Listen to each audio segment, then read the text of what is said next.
Hi, in this video we're going to walk through the one-on-one tracker that is part of the Manager OS kit from managercentral.io.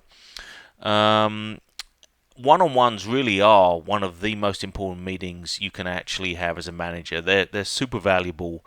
They allow you an opportunity to connect with your team members. They allow you an opportunity to align your team members to the goals you're trying to achieve. Remember, you're going to need your team to achieve your goals most likely. They provide an opportunity for you to help grow your team, whether that's from skills, whether that's their career. Really a multifaceted a meeting that provides a huge amount of value. And I'm always amazed when I find managers, and I've had some of these in my career, who either don't have one-on-ones or they're highly irregular, almost to the point of randomness. In my 30 years, I found these to be extremely valuable. I would rarely cancel a one-on-one. I would reschedule it if there was a conflict that arrived on my calendar. But my team knew they could depend that there would be an opportunity to connect without another topic, without other people, and go through what we needed to go through. So I strongly recommend you make that part of your sort of operating fabric. So the tool itself, very, very simple to use, but very powerful. A little bit of a log, so you can see the one-on-ones you've had over a period of time, the most recent ones at the top, and then really a view by person. Often one-on-ones are about, or not often they are about the individual, so this is a view that I tend to use quite a lot. Very simply, if you want to add a new person or you'll just send this up for the first time, you just add the name in here, and what we'll do Peter M in here, and what will Peter will be. Let's make Peter a testing engineer as an example, but you can put whatever you want in here, whatever makes sense. An opportunity to keep some notes about the person. I tend to keep this page confidential, and it just helps me think about them as I'm jotting down notes.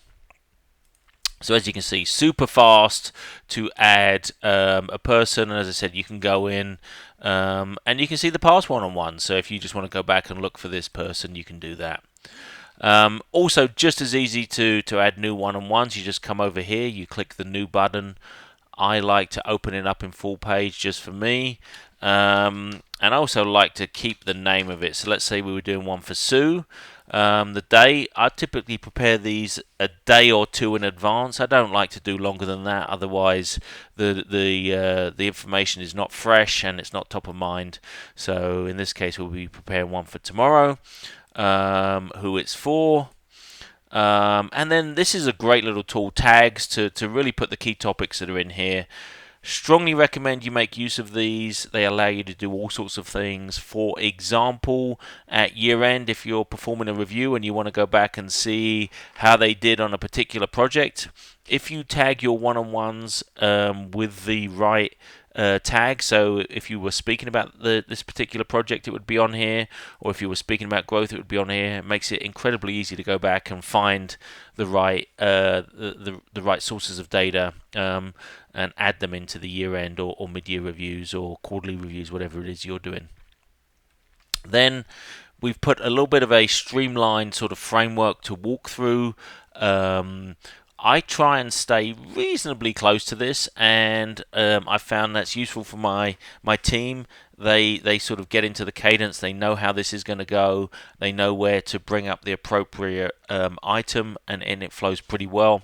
I allocate about 45 minutes. I typically put an hour on my calendar. I know that's a long time, and some of you will be going, oh my god, you put an hour on to talk to people.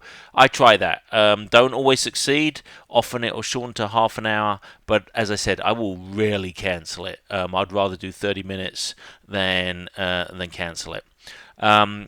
Few minutes for check-in, just really how's the person doing, a bit of a personal conversation with them, what's going on, understand what's happening in their world. And then I go back and review where where the actions and items coming out of some of the previous one-on-ones are, and where are they on it.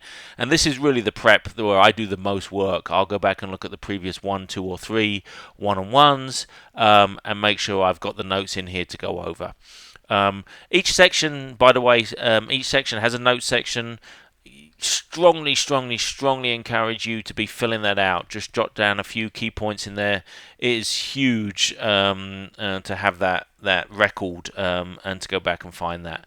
Really a time for the employees, the next piece, and I let them know that, let them know it's their time. Tell me about what you've been doing. Tell me about what's gone well. Tell me about what's not gone so well, and where can I help. I try to say as little as possible in this, maybe a few open-ended questions or some clarification, but this is really their time to talk to me and tell me about what's been going on. And then a time for feedback. This is, again, a very interesting topic. I've had managers who have provided me zero to little feedback over the course of a year, which I find absolutely crazy. It's one of the key tasks as a manager is helping people understand what you see and having those dialogues. Sometimes I don't always see it the right way. Sometimes they don't always see it the right way. But without a conversation, it's difficult to understand that. So what are they doing well? What has been success? What have you seen that you like keep doing and increase it? Where are areas that you really want to say, hey, I think there's an opportunity here for some growth?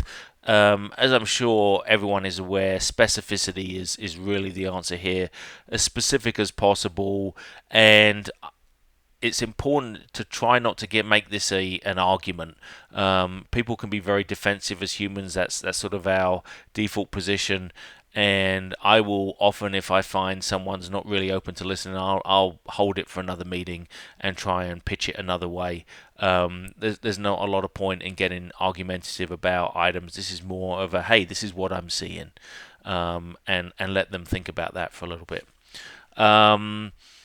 Goals and actions. What are we looking to then achieve over the next period? Whether that's a week, whether that's 2 weeks.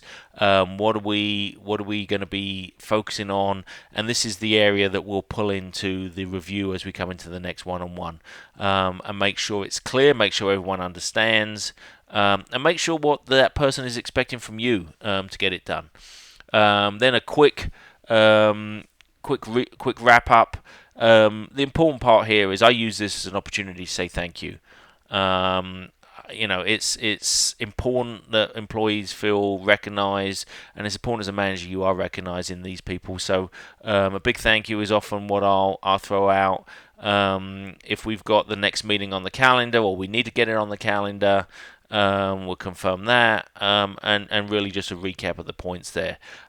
So should flow nicely from start to finish. That is the crux of this, and I think you'll find if you make this a part of your operating system and a part of the toolkit that you have as a manager, you'll find it extremely valuable. As always, welcome any comments or thoughts. Always looking to learn myself, and welcome people who have alternative views or new views or slight twists on what's on here. Would love to hear that, and I hope this helps you. Thank you for taking the time to listen. Thank you. Bye bye.